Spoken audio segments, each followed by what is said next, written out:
Good morning, good afternoon, good evening. Welcome to More Insight. This is Insight you can trust because there is more where it came from. I'm your host, Chris Moore. Make sure you like, make sure you follow, make sure you subscribe, make sure you do all those things. But today, y'all, I got a special guest in the building. We're joined by a man whose resume reads like excellence in motion. He's an Emmy winner. He's Morehouse made. He's NYU sharpened. He is a voice that just doesn't talk about sports, but he interprets the culture around it. Miles Johnson is the definition of preparation meeting purpose. One of the sharpest young storytellers in the game. He's polished on camera. He's been grounded in the classroom, but he's respected in every room that he walks in, from Fox Sports to the renaissance of Black media spaces. He breaks down what he sees into such a unique perspective. He sees what we all may miss. He sees what most won't. But he also does it with the precision of somebody who knows the assignment and carries the weight of Morehouse standards on his shoulders. So today, we're not just talking about football, y'all. We're going to unlock some insight. We're going to talk about some culture and some clarity. This is More Insight. Welcome, Miles Johnson. Welcome to the show, my man. Chris, no, that was probably one of, if not the best intros I had, in terms of being a guest on somebody's podcast. So I appreciate that. And it's a privilege to be on, on the Insight. I'm trying to give y'all some more insight, man. Let's do it. Talk some birds, talk some NFL, talk all sports. Let's do it. There we go, man. I'm glad to have you on. Like I told you before, I've been following your journey. Love what you got going on. But one thing in particular that I know that you are an expert in, and it's all things birds. So I want to start backwards to go forward, of course. Just this past Sunday, we saw the Philadelphia Eagles dominate the Detroit Lions. I want to know, what did you learn from this particular win, and what stood out to you? I think the biggest thing is the Eagles' defense. The Eagles' defense, I would argue, is the best in the league. The only one that you could say is the Broncos. But as of right now, with the addition of Jalen Phillips, who came from the Dolphins, we got him for a third-round pick. This defense and really the defensive line has been able to get to the quarterback, be able to stop the run.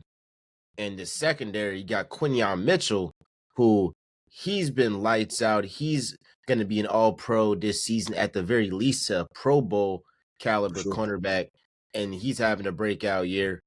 Then on the second level, you got Nakobe Dean coming back from injury. Shout out to the Bros. He is having a stellar season, and they wrote him off a lot because they were like, are you going to come back from that injury? We had no doubt about that. And you got Zach Bond, who was a defensive player of the year candidate right next to him, and a rookie of the year candidate, Jahad Campbell. So it was like, I can keep going on. I didn't even mention Jalen Carter, Jordan Davis. So what Vic Fangio is doing, the Eagles defensive coordinator, with all these young guys, this is a super young defense with elite players on all three levels. This is what you're going to get. Now, did I expect them to hold the Lions offense to 9 points? Heck no. But I did think they would give them a challenge, and they're not going to drop 40 points unless like they did to the Commanders. Right. So I was happy about the defense. Offensively, I was disappointed because against the Packers, I could look back at it and say the Packers defense is nice. On all three levels, they got playmakers. Xavier McKinney, Ezra Cooper, Rashawn Gary, Micah Parsons. They got some pieces there. They're at home. They're coming off a embarrassing loss against the Panthers. Like, they'll be highly motivated to want to upset the champs. And they weren't able to really get anything out of that, the Eagles offense. But I kind of put more emphasis on the Packers and what they were doing. And people were like, oh my God, this Eagles offense is terrible. I'm like, hey, the Packers, they just had a better game. Now, this game, when the Lions defense has several starters out, I mean, Terry and Arnold, he's out. So you got A.J. Brown, Devontae Smith against backup cornerbacks, and this offense still looks putrid, and they're still relying heavily on their defense. That's concerning. But what I do know with this team, when they have to throw the ball, they will do it. They were Yeah. down 19 points against the Rams. They went out here, had to throw the ball. Hurts had 3 touchdowns. They win the game. So I know that they can, but I understand why folks might say, why can't it just be, more dominant and be more consistent? So let me ask you this. So you were actually at the game. I was watching it in my warm home from the beautiful seat on my couch. The announcers were saying that this would be a game where you wouldn't expect a lot of passing because of the wind and the elements causing, an inability to really throw the ball effectively. What do you say to that point? Did the weather have something to do with maybe why the offense wasn't going like it should? Nah. Nah. I saw an Eagles Rams game in the divisional round of the playoffs when Matthew Stafford threw for 290 something 300 yards in the snow. Puka Nakua had one of the best catches I've ever seen. Shoulder grab on Darius Slay. Darius Yeah. Slay looking back like, did he just catch that? Yeah, Puka, he's that nice. So I don't like the conditions excuse. Like, was it ideal? No, but our kicker out here making every field goal, and it's all this win.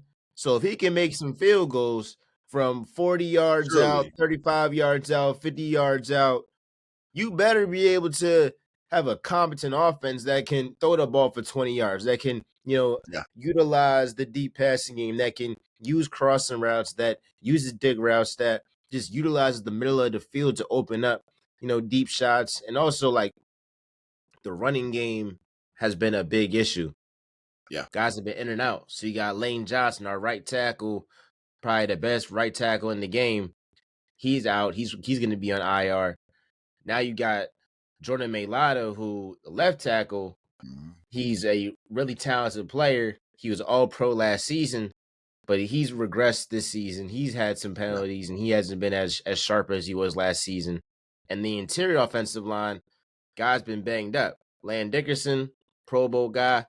just got paid. He's been out. He's come back in recently. Then our center, who is like his back, I think since the playoffs last season. Right. Last Like season. Yeah. he's been injured too, and when he's been in the game, he hasn't been too good. And I think it's because of those injuries he's sustained. So it's a lot of other factors. I look at play calling first. I look Yeah. at the players second. Like I look at Hurts. I look at AJ. I look at Devontae. A big thing is about AJ Brown. You want your targets. When you ask for targets, then that means every single route you do gotta be crisp. It's like boom, like if I'm trying to get a promotion and I do social media for somebody, I can't be the one that has errors in the caption. Like I can't want something higher than what I'm getting right now and the work not reflect that. So if you're not separating, if you're not running routes 100%, then folks are going to look at that fair or not. So it's For sure. other factors, the running game and the offensive line. But I think in due time, like when they have to, the offense will get better. So let me ask you this to this point. So this coming Sunday, it's Cowboys week. I will actually be in Dallas for the game. Let me not say unfortunately. I don't want to go to Jerry's World, but I'm going to the game. What's out of all those things that you named, what's one thing that you would like to see improve from the Lions game to the Cowboys game? Whether it's the Definitely running the game, offense. the offensive line, passing, which one?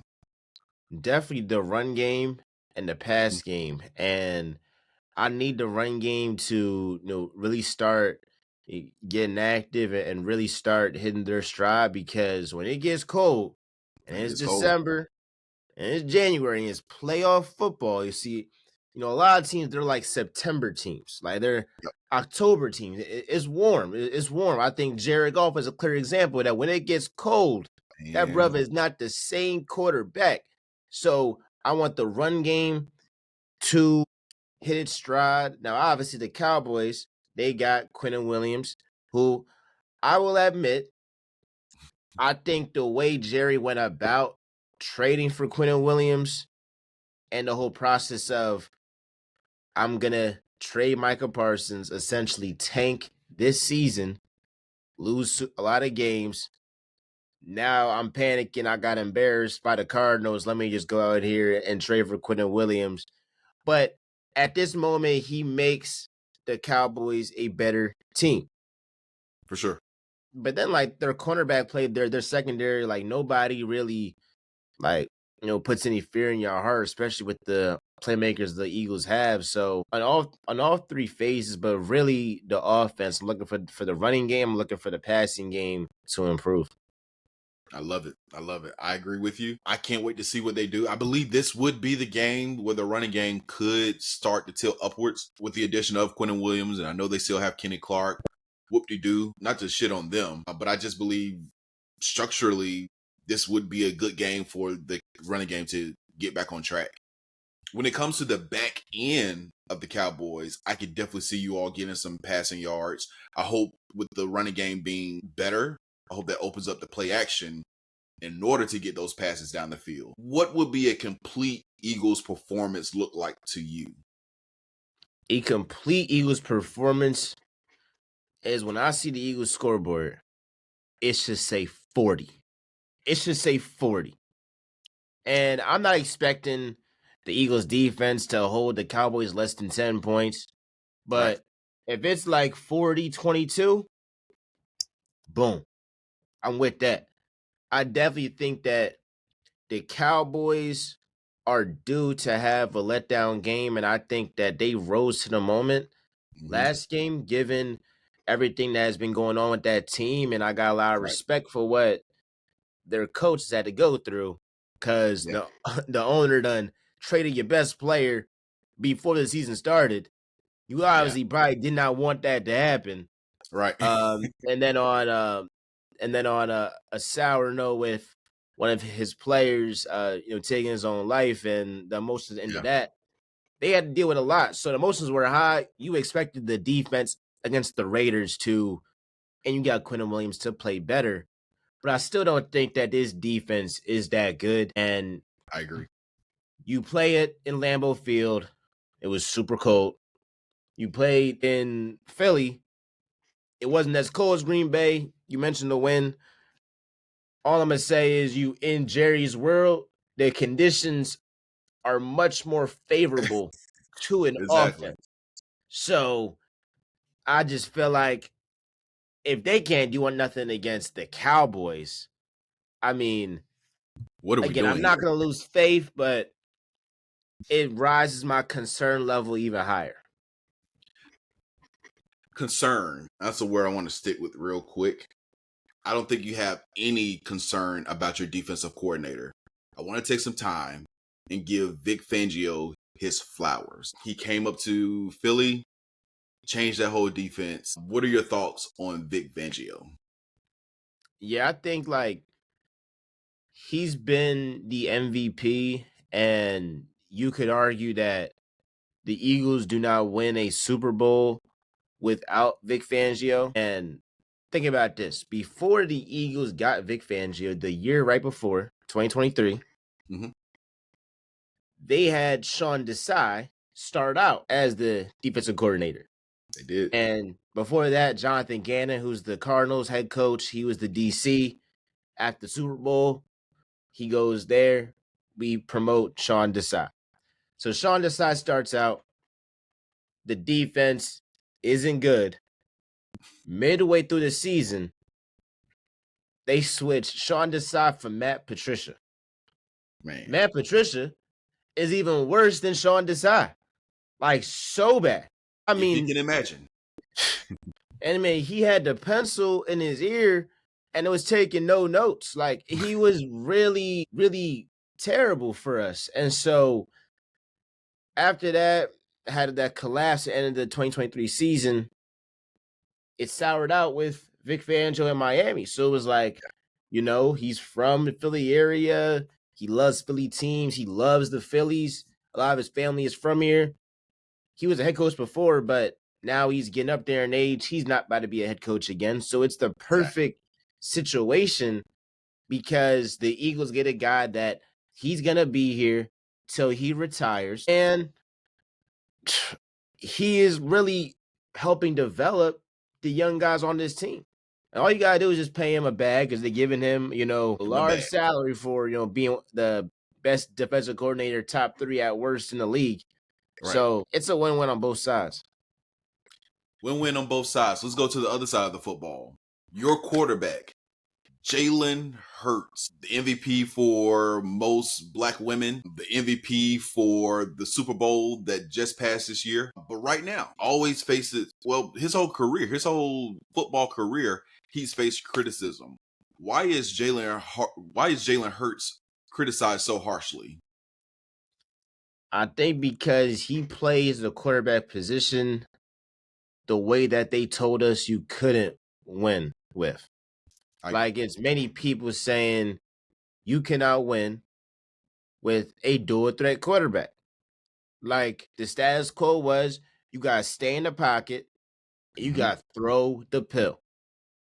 But Hurts, he has multiple records. He has the most rushing yards in a Super Bowl. He did that in his first one, 2023. And then in 2025, he did it again, broke his own record. While doing that, he's throwing deep shots to Devontae Smith. Yes. He's getting A.J. Brown touchdowns in both Super Bowls. People talking about, A.J. Brown, like he's, in a bad situation with Jalen Hurts. Look, he's been an All-Pro 3 straight years. Yes. He's had back-to-back 1,400-yard seasons. And last season, he was on pace to get 1,400 yards. He got injured, so he had 1,000 in a run-first offense. So he also has multiple touchdowns in each, he has 2 touchdowns, 1 in each Super Bowl. So this guy has been in the spotlight. He's delivered, but it kind of goes back to, I made it this point before, and we're both in media, so we know there's certain players that they move the needle. Like, for sure. There's no reason talking about Dylan Gabriel versus talking about Shador Sanders in his first start. Now, I'll be honest. I'll be honest. Like, I haven't been talking about Dylan Gabriel like that. Shador about to play. I'm going to talk about that. I'm going to talk about that. So we know certain guys move the needle, but what I've noticed is Lamar Jackson and Jalen Hurts Absolutely are the only quarterbacks in the NFL that they have to have an A+ game every Sunday, every Thursday, every Monday. And if they don't have that A+ game, if it's a C game, a B game, B+, you're running back, you can't throw. And we know the folks that's on that side, it's like, it doesn't matter what these guys do, they're always going to feel that way towards them. But it's funny to me that when the Justin Herberts of the world, the Josh Allens lay stinkers against the Dolphins or against the Jaguars, or if it's Jared Goff having the worst passer rating, worst QB in several years, like, it's crickets, so from the same people that will criticize the Eagles over a win. So while I've been critical of the offense, I've been critical of this Eagles team because I know that they can be better. I've also tried to tell people, like, hey, like, we're not these other folks. We ain't them. We ain't them because we get the job done. We don't have those turnovers. And it's that give and take, right? Because what Hurts and them do is that they're not going to put the ball in harm's way. They're just not. Exactly. So AJ Keefe doesn't like it because he feels like if you give me a 50-50 ball, I'm going to win that matchup almost every single time. Like, just give me a chance. But it's like, unless you're wide open, then you're not really going to get the ball, at the rate that you might want it to be. So ultimately, like, that got to be taken into account. But it's like, you're not going to turn over the ball as much. And what's been helping the Eagles win these games is they are number 1 in the league in the red zone. Yep. And they don't turn over the ball. They have 4 turnovers on the year. They don't play 10 games this year. And they're one of the top teams in takeaways. So when you always win the turnover battle, that's a winning formula. Exactly. Somebody said it, and it's like, it's like Duncan. It's like, you know, those teams that the Pistons of '04, like the bad boy Pistons, like that. It's not pretty. It's not flashy. It's not LeBron windmill fast break. It's not, Showtime. It's not Shaq Kobe. It's not that. Get the job done. It get the job done.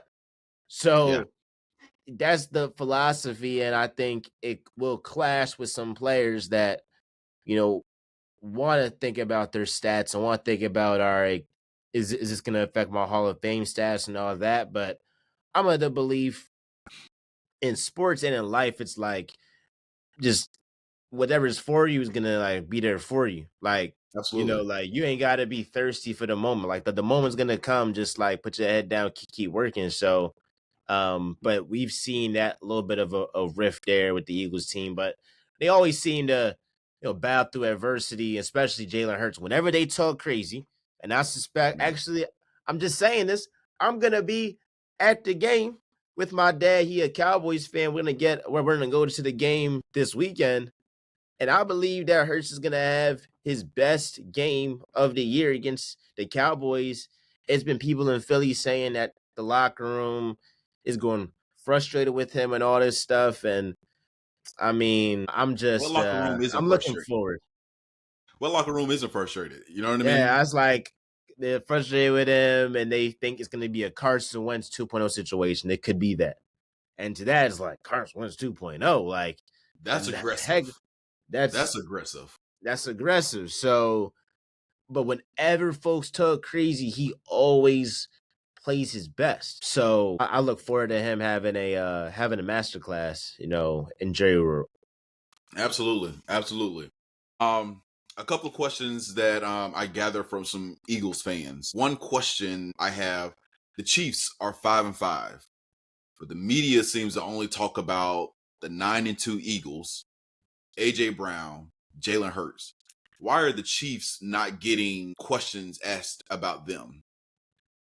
I think people always suspect that if they get in the playoffs, they'll have a chance. And I think that's Yeah, definitely fair. I mean, the worst Patrick Mahomes has placed in a season was overtime of the AFC Championship.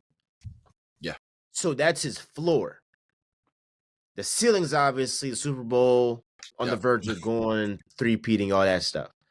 So I understand that, and I'll say I was flat out shocked that they lost to the Broncos.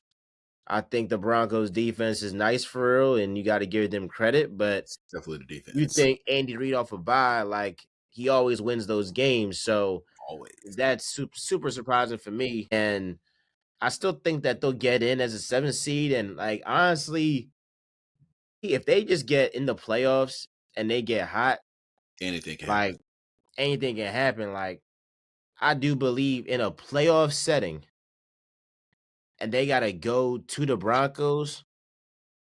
Do I really believe that Bo Nix is gonna outplay Patrick Mahomes? Like I just refuse to believe that. Any of them. Like the Ravens aren't anything special. Same with the Bills. Like I'm not the Colts, like again, you talk about Daniel Jones in a big spot. Daniel Jones and Shane Steichen in a big spot against Andy Reid and Patrick Mahomes. It's just like that experience and their Yeah, championship pedigree. I I would have to understand why see it. folks can just gloss over it. You would have to see it to believe it. And Exactly. basically the case that you're making is that the Chiefs against these other teams who are in pole position, if you will, they don't give you anything to really believe in. So I don't have a choice but to believe in the Chiefs. If they make the playoffs, they got a shot. They got a chance. That's what I'm Exactly. getting from you. I don't believe. I love my Broncos, but I tell you again, it's tough when it's playoff time and Bo Nix ain't been there like on this level yet. Granted, they made the playoffs last year, but on this level against a Pat Mahomes, who knows? But thank you for your answer. Second question: will the tush push be banned after this season? Oh, it's 100% getting banned. 100%. I don't think it should. I feel like Dan Campbell kind of said it best. It's like once you start to outlaw plays, then it starts to become like you're gonna outlaw more plays. That's when we're gonna play flag football at the end of the day. Slippery So, slope. Yeah. like, yeah, you don't really want to open those can of worms, but the officiating behind it is terrible, and I agree with that. And I think that's the reason it's gonna get banned. And my thing, like, other teams have tried to do it, so I don't want to hear any like safety concern because everybody else is doing it. It's Hmm. just about the officiating. So I get that, but I mean, it's been a little bit like blown over. It's kind of like a spectacle, I guess I would say. It's like a For sure. spectacle because you're looking forward to seeing it, and then you're hypercritical of it when you see it. Versus like, I feel like on every single NFL play, it's somebody holding. It's just like Absolutely. it's not enough eyes for everybody. Somebody's holding somebody. I'm just sorry. I'm just Yeah. sorry they are. So it's like the same thing. It's like if you like look into a play, look at every single millisecond, like you're gonna see somebody Somebody's that'll holding. jump before somebody else. But like some of these plays have been egregious, and I'll give you that. I'm not trying to excuse it. Just adding perspective, like we know that it look a little bit different when it's slowed up and chopped up, but it's gonna get banned once you start hearing the Troy Aikmans and the Chris Collinsworth, all these people, Tony Romo's tugging like you can't officiate this and stuff. And I think the writing's on the wall. The NFL wanted to ban it this past offseason. Yeah. They didn't get the votes, but especially if the Eagles win the Super Bowl, yeah, it's gonna be teams hating for sure. They'll be like, nah. Oh, absolutely. Absolutely. I have hopes that it won't be banned just based off the game with the Lions earlier this season. I can't even remember the team who did it, but they actually had one of their players get on like all fours on the line of scrimmage. I can't remember who it was, but I felt like I think it was the Vikings.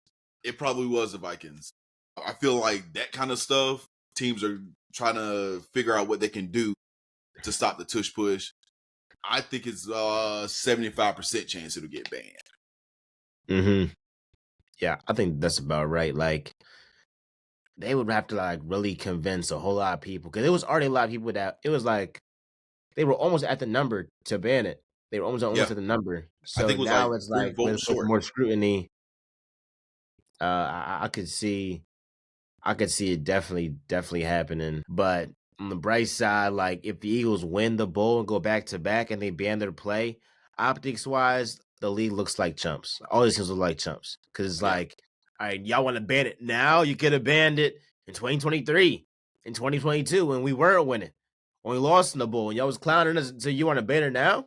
That'll be back to back. So that's gonna be a move for me to just say, all right, like y'all really scared of us. I'm probably gonna be on my popping it and all that Yeah. stuff and saying, oh, da da da da. Like, we got back to back. Hurts got back to back MVPs, and y'all want to ban his play. So I understand it. Am I mad at it? Nah. Do I think it's funny that they are gonna ban it? Yeah. Okay. All right. I'm going to take out this other third question. I'm going to ask a question from me. You are, I'm going to put you in the seat of Howie. In this offseason, do you go to Nick Sirianni and say, I need you to get a new OC? I No matter think what happens, if y'all win the Super Bowl, no matter what happens at the end of this season. nah, if you win the bowl, you gotta keep him. But that's probably like the only thing that's saving him. Yeah. That's the only, and that's crazy that like that's the floor. But when you're coming off winning a Super Bowl and you're in the city of Philadelphia that has some of the highest engagement for the sports Yes. in the country, and people are looking at you like a madman saying, why is AJ Brown's production just dropped significantly? How come this offense is having the highest rate of 3 and outs in the past 10 years? Like, Yes. what's going on? Um, if they don't win the Super Bowl, I could see him for sure getting replaced. And I would say if it looks bad against the Cowboys, then I think there's gonna be a move where they either put him in the booth Yeah. or they have somebody else on the ground calling plays. Like they're gonna. I can see I that. do think like if the offense doesn't click against the Cowboys, they're gonna be the ownership. Look, the owner's gonna have the mindset of I done paid AJ Brown, I done paid Jalen Hurts, I paid Lane Johnson, I paid Jordan Mailata, I done paid the whole offensive line except a couple of guys that are young, paid the receivers. Saquon's the highest paid running back in the league. Dallas Goedert, we brought him back. He's having a career year.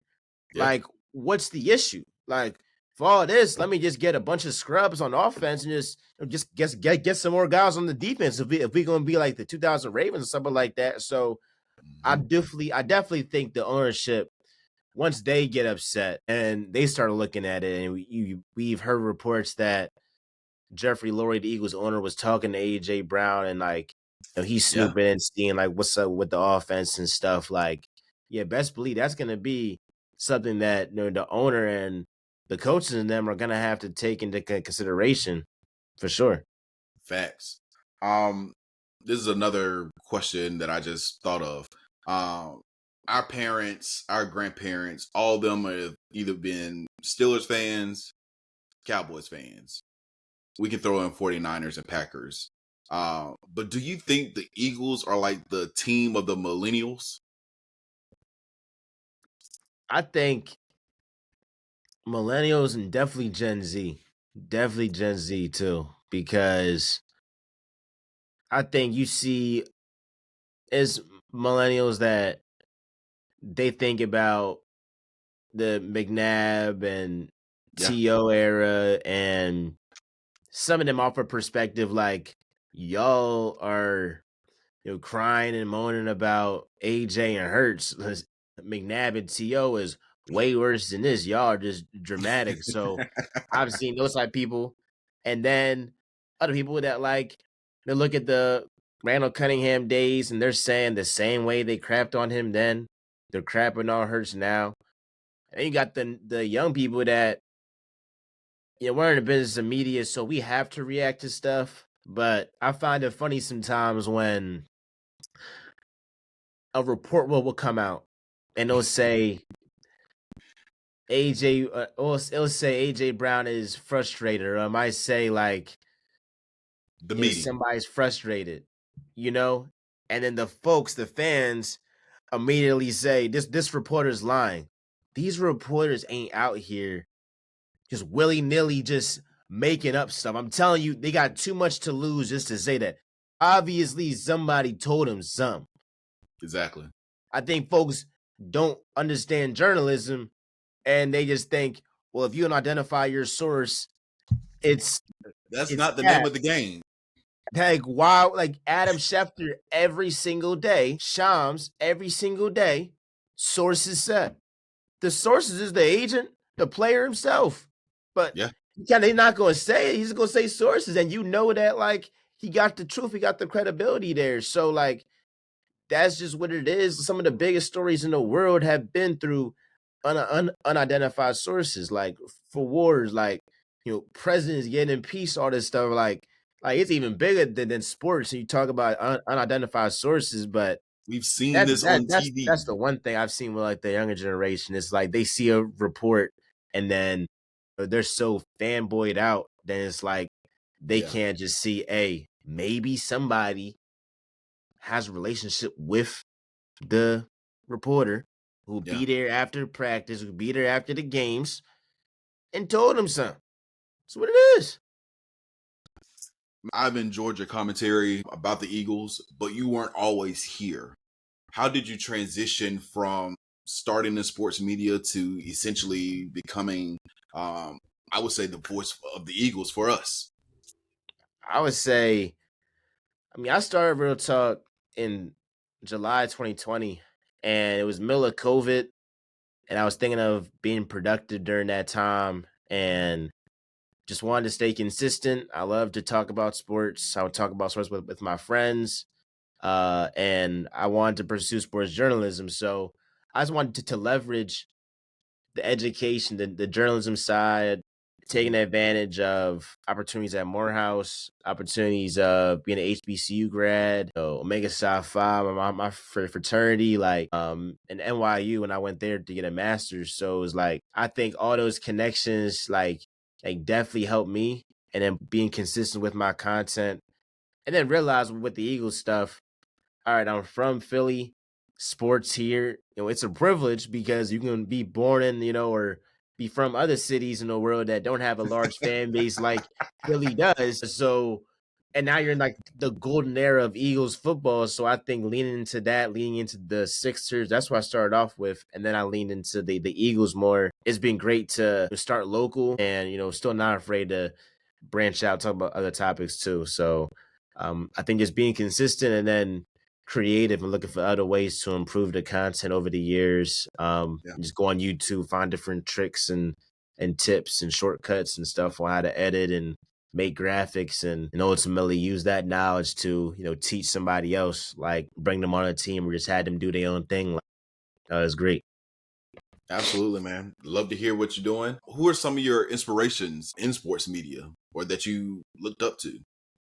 Yeah, I think Chris Broussard is definitely one of them. Oh Rob yeah. Parker, and they were guys. They're cool. Obviously, Stephen A.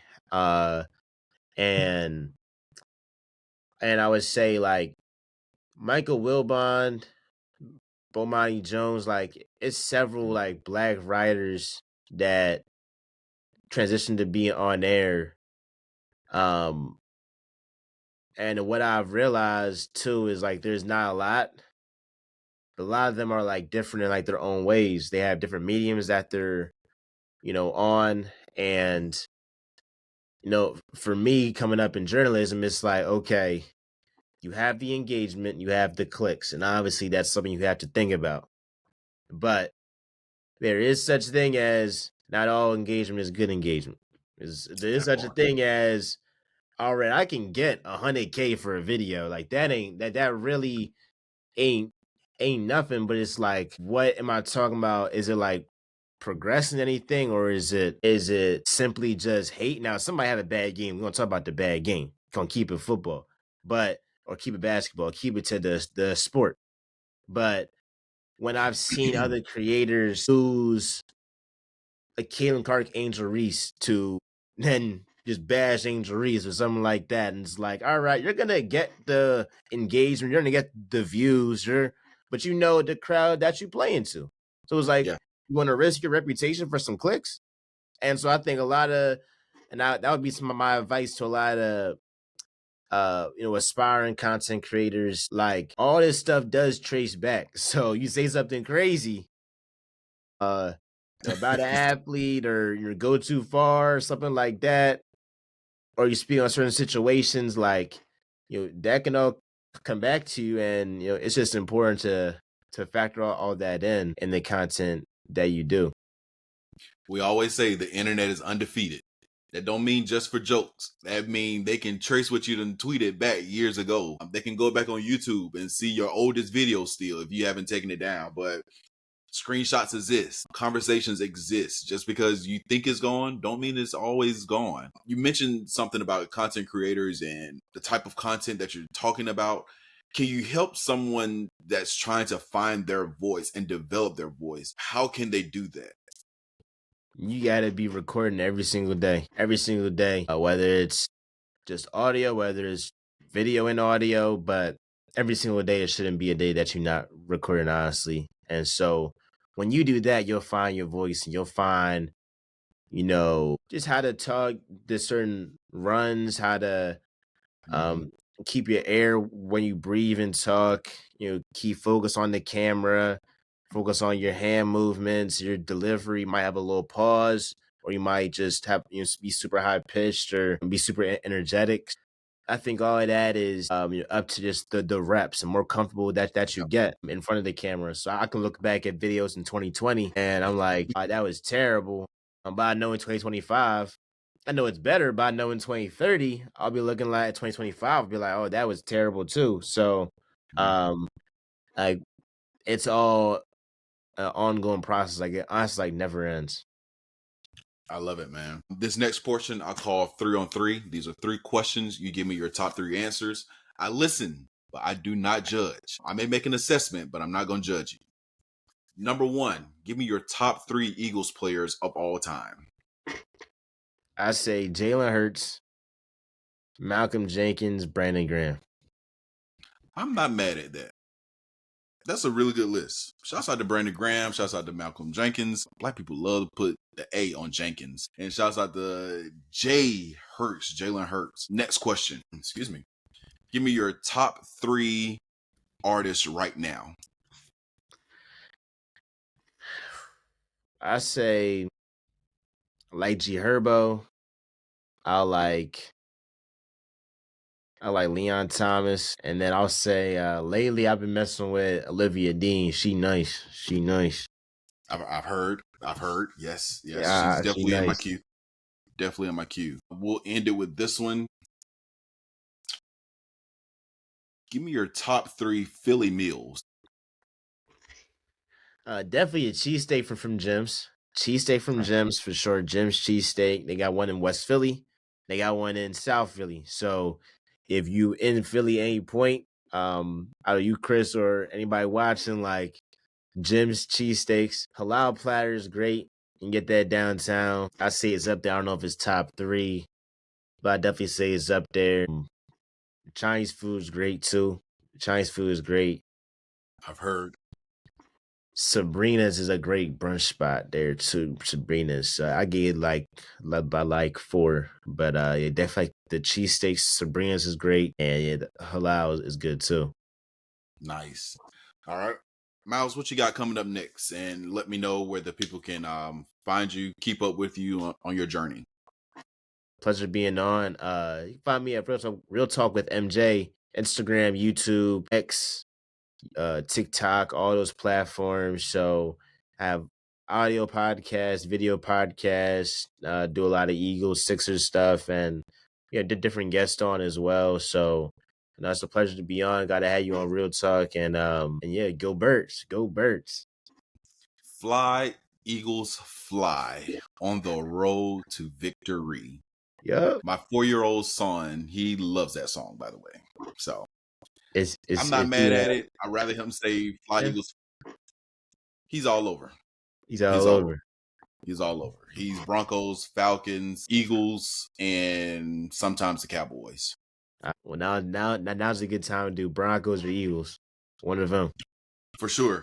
So this coming Sunday when I'm in Dallas, we have a dope shirt for him to wear. So I'll make sure I drop a picture and so everybody can see it. But Miles, I appreciate you jumping on. One thing I did not tell you before recording, you are one of the inspirations for More Insight. I followed your content for a while. I was a podcast producer for a long time. But then when you're producing and things not working like you want to, sometimes you gotta, it's like John Legend told Andre 3000. Sometimes you gotta come from behind that piano, man. And that's what I did. I came from behind the piano, got in front of the mic, and here we are with More Insight. So thank you for being an inspiration to me because this is growing and it's dope to do this side of the content.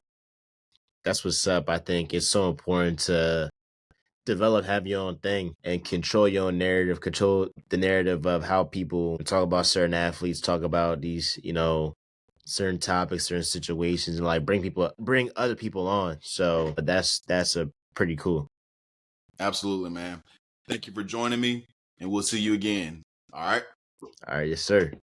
All right. Make sure y'all like, make sure you follow, make sure you subscribe, make sure you lock in with Real Talk with MJ, make sure you lock in with More Insight. We just a couple of dudes trying to build something great, y'all, and we need y'all help.